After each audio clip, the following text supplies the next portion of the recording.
আমরা প্রায় প্রতিদিন বিগত কয়েকটা দিন হয়তো বাদ গেছে, কিন্তু আমাদের কর্মসূচির অংশ হিসেবে আমরা যখন চেষ্টা করেছি প্রায় প্রতিদিন যমুনাতে যাওয়ার চেষ্টা করেছি, কিন্তু পুলিশ আমাদের এখানে ব্যারিকেড দিয়ে যেদিনই চেষ্টা করেছে সেদিনই আটকিয়ে দিয়েছে। এরপর আমরা আর সামনে যেতে পারিনি, এখানেই আমাদের কর্মসূচি পালন করছি।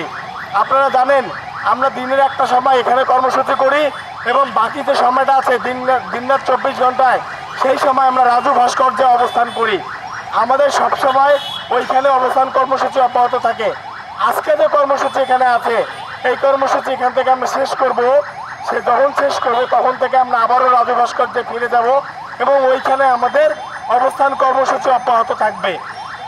আপনাদের জ্ঞাতাতে জানাতে চাই, আমরা যে আন্দোলন করছি আমাদের অধিকার আদায়ের দাবিতে, আমরা কারো করুণা চাইছি না।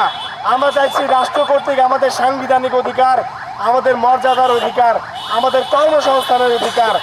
আমরা প্রতিবন্ধী ব্যক্তিরা এখানে যাদেরকে দেখছেন আপনারা সবাই গ্রাজুয়েশন করা, সবাই বিশ্ববিদ্যালয় থেকে কিংবা বিভিন্ন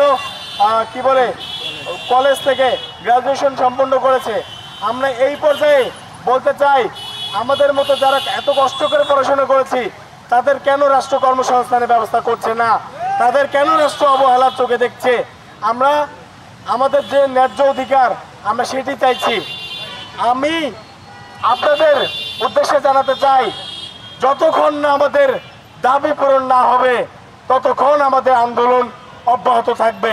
এতে করে যদি আমাদের জীবন বিপন্ন হয়ে যায় তবুও কিছু করার নাই, কারণ যদি বেঁচে থাকতে না পারি মর্যাদার সহিত, তাহলে সেই জীবনের কোনো বিকল্প, সেই জীবন দেখে কোনো লাভ নাই।